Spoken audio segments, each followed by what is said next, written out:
David Davis, thanks for coming in to talk about Brexit 10 years on. Does it feel like 10 years? I feel like a century.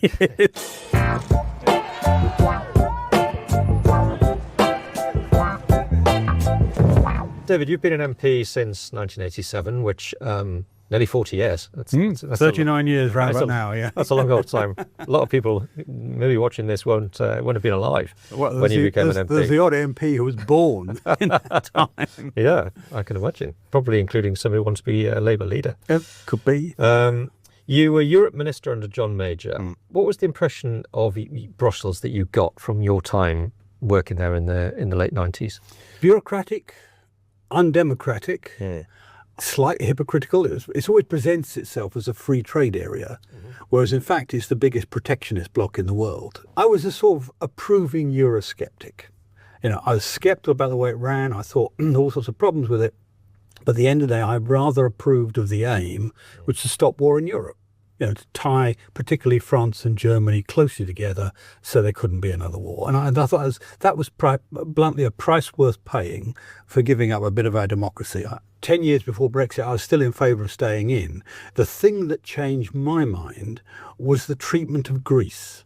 And Greece was brought into the European currency by fraud, frankly. They rigged the figures overnight. One of the big American merchant banks was involved in it. They all knew. I mean, if we did it, it would be a criminal offence, with a sort of private sector company. They rigged Greece's balance sheet overnight to get it in.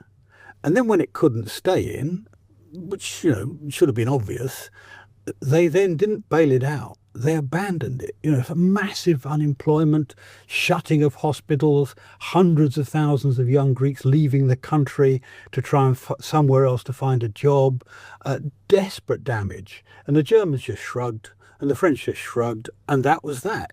And I thought, well, this is the demonstration of democracy not working. So there were two issues that people will probably remember if they're old enough to, to remember that time. One was that you had the rise of Nigel Farage and UKIP, which I think rather put the wind up David Cameron. Yeah.